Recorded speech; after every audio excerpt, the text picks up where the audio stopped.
Thanks, Courtney. So you heard about our organization, how we're set up, and a little bit of the history of the Tootsie Roll organization.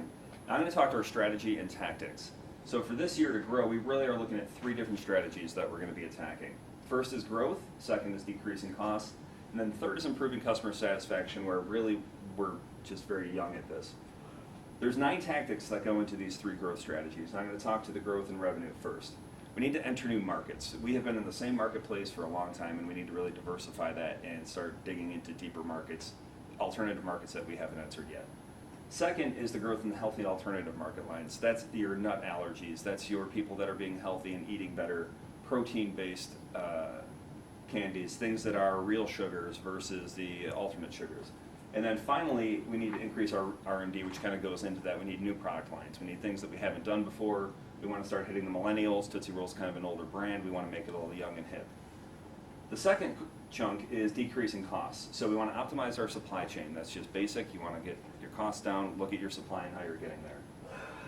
The second piece of that one is improving the manufacturing efficiencies. The third is increasing our quality assurance within the plants. So those all go together. It's a great way to decrease cost, and they all are synergetic and work together. The final piece is improving the customer satisfaction. So we don't even have a baseline yet. So what we're going to do is set up a customer index baseline. Then we're going to start going direct to customers. We haven't done that in the past. We've really worked through brokers. We've worked through third parties. Now we're going to start increasing our interaction directly with our consumers. The second piece of that one is improving that indirect customer experience. So not just direct to consumers, but our grocery brokers, getting deeper into each channel that we are selling with them. And finally, we need to leverage our social media. We are just children at that. We haven't done much at all yet. So we're going to start really digging in that and figure out the best way to do that. Now with all that said, I'm going to turn it over to Frank, our Chief Growth Officer, who's going to talk about our sales strategies. All right, thanks, Sean. So I'm going to touch on the first pillar out of the 3 that he discussed, which is growing our revenue by 7%. There are 3 components to growing our revenue. First one is entering new markets. The second is creating a healthy alternative product line. And the third is research and development. So looking at the first component, currently Walmart makes up about 23% of our company market share, which is a lot considering if we ever lost Walmart, we would be down a significant amount of revenue. So what we want to do is grow 20 new grocery brokers. We want to start regionally, so think of Roundy's, which is actually Mariano's, and think of someone like Jewel-Osco. Second piece to that component is right now North America makes up the majority of our sales. So we want to expand globally.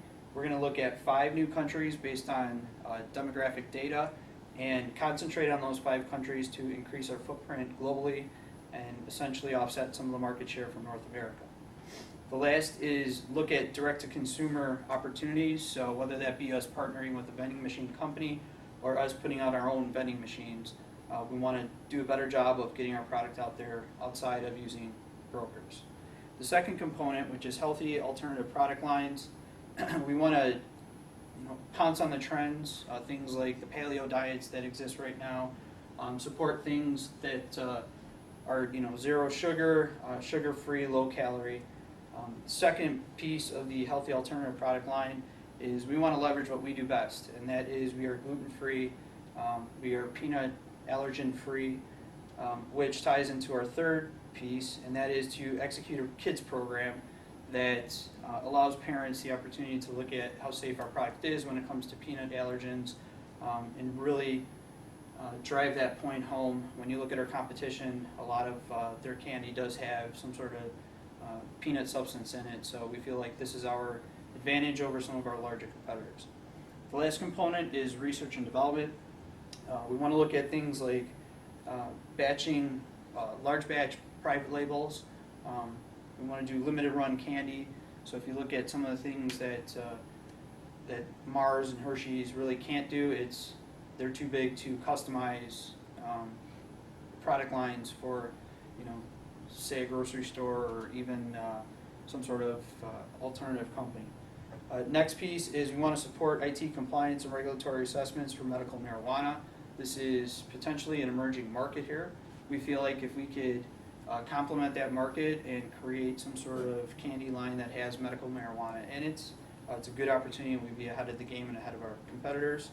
And then the last piece is there are flavor trends all over the place.